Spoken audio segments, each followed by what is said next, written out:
Buenos días y gracias por la invitación. Sí, buenos días. Básicamente para comentar pues esta denuncia que ha planteado al gobierno peruano la firma Dover Ram.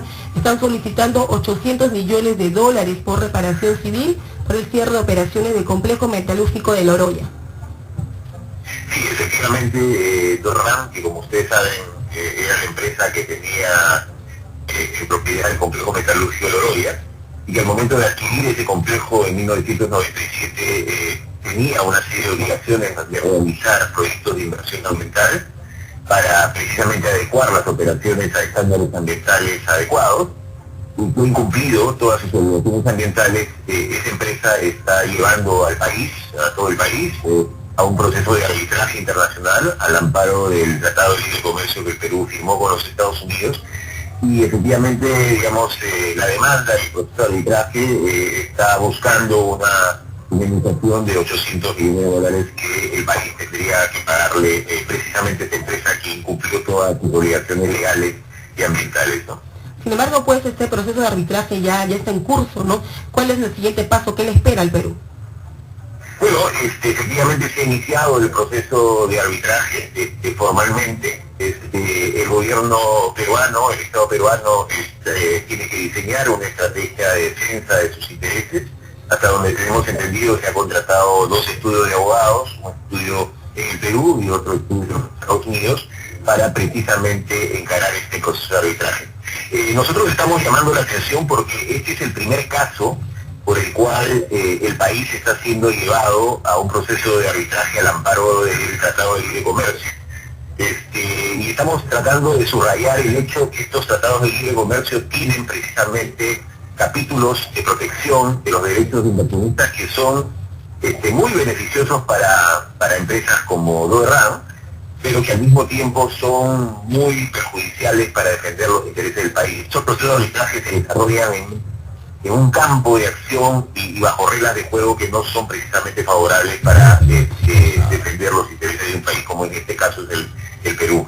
Entonces, el proceso está iniciado, no va a ser un proceso corto, va a ser un proceso seguramente que va a demorar varios años, va a ser un proceso que además de que ya, al margen de que ganemos o perdamos, representa un costo el acompañamiento, el asesoramiento de abogados, un costo de seguimiento, que se calcula, justamente ayer varios especialistas que han venido de los Estados Unidos a compartir sus experiencias y su conocimiento sobre estos temas, va a representar aproximadamente un promedio de 2 millones de dólares por año que todos los peruanos, repito, vamos a tener que pagar.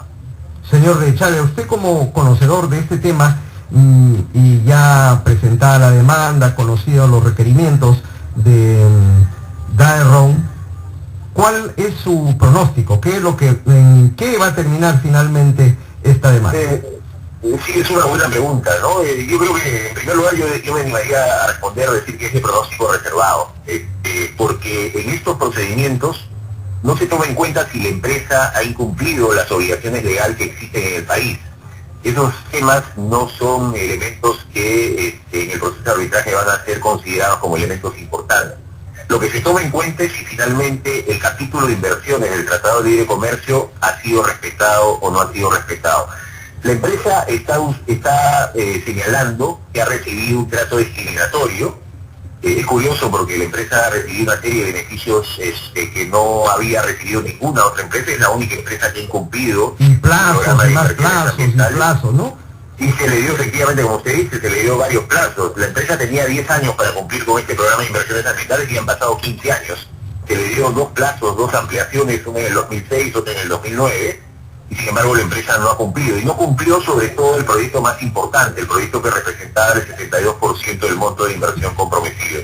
Entonces, respondiendo a la pregunta, es un escenario complicado, yo diría de pronóstico reservado, porque estos escenarios y estos procesos de arbitraje están diseñados para favorecer precisamente y proteger los derechos de los inversionistas y no están diseñados para proteger los derechos de un Estado, como en este caso es el Estado peruano, ¿no? Entonces es una cancha complicada, son reglas de juego bastante adversas, pero es un tema sobre el cual hay que cerrar filas, ¿no? Es un tema sobre el cual de por medio están los intereses del país.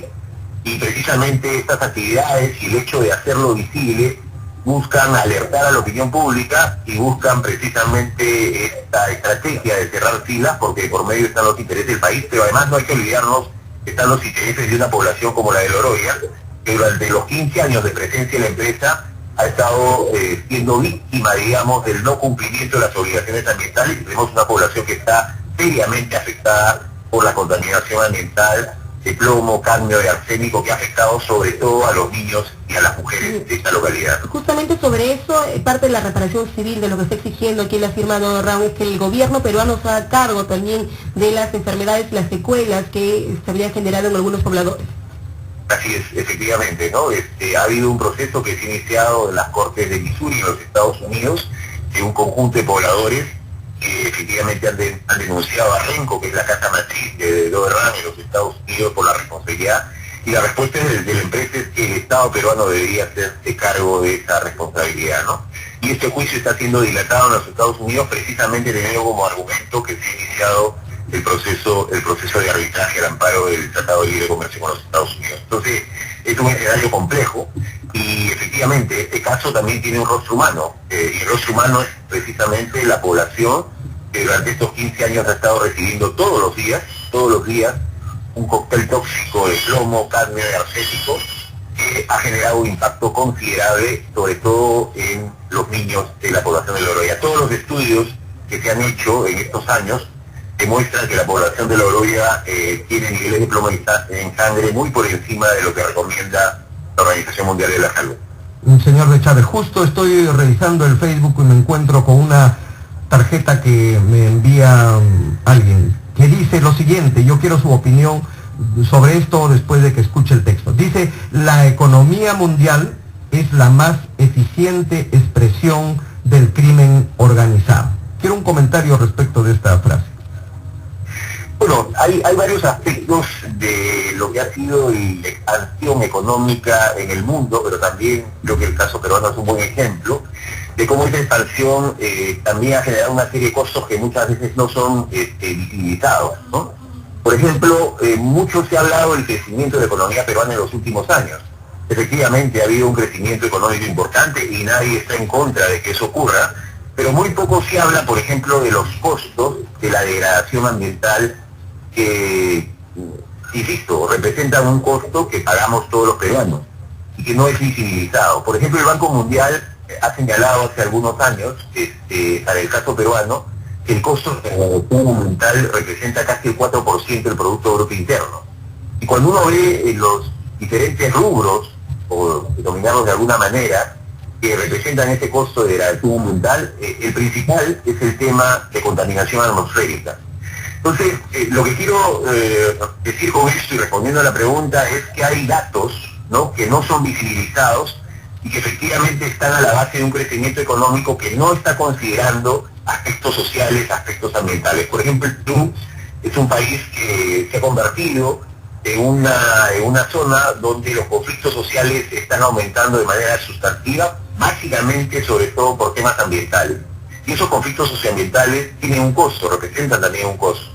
Pues esos costos normalmente no son visibilizados cuando se habla de crecimiento del Producto Bruto Interno y cuando se hablan de una serie de indicadores económicos que deberían ser tomados en cuenta, pero al mismo tiempo deben ser compensados con estos otros indicadores de los cuales no se habla. Y eso que está pasando en el país está pasando también en varias partes en el mundo. El problema ambiental, el problema de los conflictos sociales, casi el 40% de los conflictos sociales en el mundo tienen que ver con temas de explotación de recursos naturales. Son temas que hay que comenzar a tomarlos en cuenta, ¿no? Pero ¿cómo también podría calificarse en todo caso pues la actitud fiscalizadora del gobierno frente a estas empresas que sabemos pues que su presencia de alguna manera genera pues estas secuelas en la población? Sin duda, hay una responsabilidad del Estado peruano, hay una responsabilidad de las autoridades, de los diferentes gobiernos, y es algo que hemos estado subrayando. La primera ampliación que se le dio a Doe Ram para que ejecute su programa de inversiones ambientales fue en mayo del 2006. En ese momento no había tratado de libre comercio. Si el Estado peruano le hubiese dicho, hasta acá nomás, ustedes no han cumplido con sus obligaciones ambientales, la empresa no hubiese tenido el argumento que precisamente le brinda el TLC y el capítulo de inversiones, ¿no? Entonces, esa mala decisión de las autoridades de entonces, del Estado peruano, le han permitido que Doe Ram, después de algunos años, y después de varias postergaciones, se permita utilizar este Tratado de Libre Comercio para demandar al Estado peruano, que finalmente somos todos, por esta cantidad millonaria de 800 millones de dólares que todos los peruanos vamos a tener que pagar, ¿no? Dígame, señor de Chávez, ¿cuáles habrían sido los motivos para que el Estado no tome una decisión contundente contra esta empresa? Es decir, diga, bueno, no han cumplido, hasta aquí llegamos. ¿Cuáles habrían sido las motivaciones, no? Yo creo que un Estado laxo, autoridades laxas, autoridades que tienen mucho temor de tomar decisiones, que piensan que esas decisiones van a espantar las inversiones. Bueno, acá estamos hablando de empresas que no están cumpliendo las leyes peruanas. No hay que olvidarnos que RAN incluso ha sido expulsada de la Sociedad Nacional de Minería. Sin embargo, en ese momento las autoridades del gobierno de entonces, el gobierno de Toledo y posteriormente las autoridades del gobierno anterior, le han dado de manera reiterada esas ampliaciones. Pero básicamente los argumentos, yo creo que era un temor a que las inversiones se vayan. También se habló mucho del tema social, de la preocupación de los trabajadores por quedarse sin sus puestos de trabajo. Sin embargo, lo que se ha visto a lo largo de estos años es que el peor aliado de los trabajadores finalmente ha sido la empresa. Entonces yo creo que esos han sido los argumentos, y repito, yo creo que ha sido una pésima decisión para los intereses del país, ¿no? Ahora, evidentemente también hay un componente político, ideológico, ¿no? Sí, yo creo que vende esta suerte de pensamiento único, de verdad absoluta, donde darle todas las ventajas posibles a las inversiones, ¿no?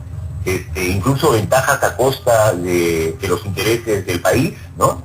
Yo creo que efectivamente ahí detrás hay un componente ideológico que apunta a rebajar todos los estándares sociales y ambientales, darle todas las ventajas a las empresas, ¿no?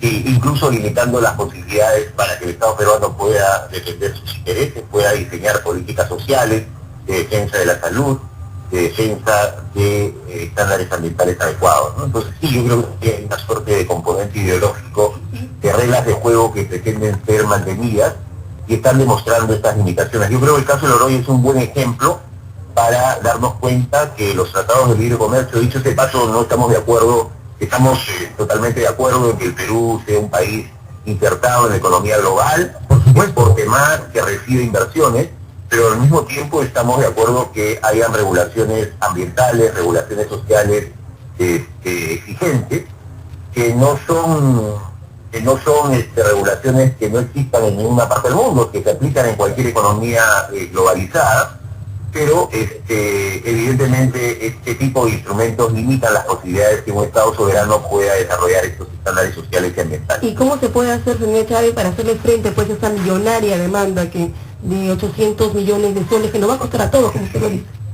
Necesitamos cerrar filas. Entendemos, digamos, que le ha costado al Estado peruano, digamos, adecuar, definir una estrategia. Esperamos que el Estado peruano y las autoridades actuales tengan diseñado una estrategia frente a este caso.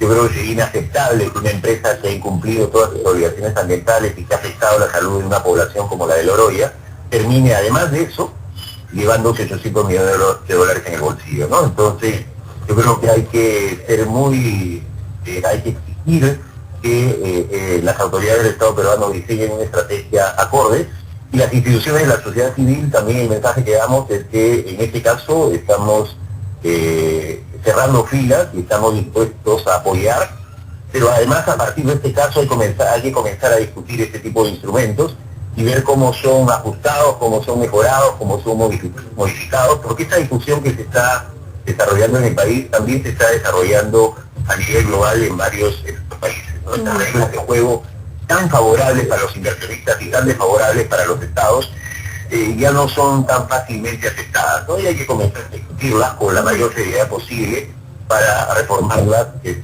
función de los intereses. Así es, señor José Chávez, muchísimas gracias. Hemos conversado con el ex viceministro de Gestión Ambiental. Vamos a hacer una pausa y regresamos después con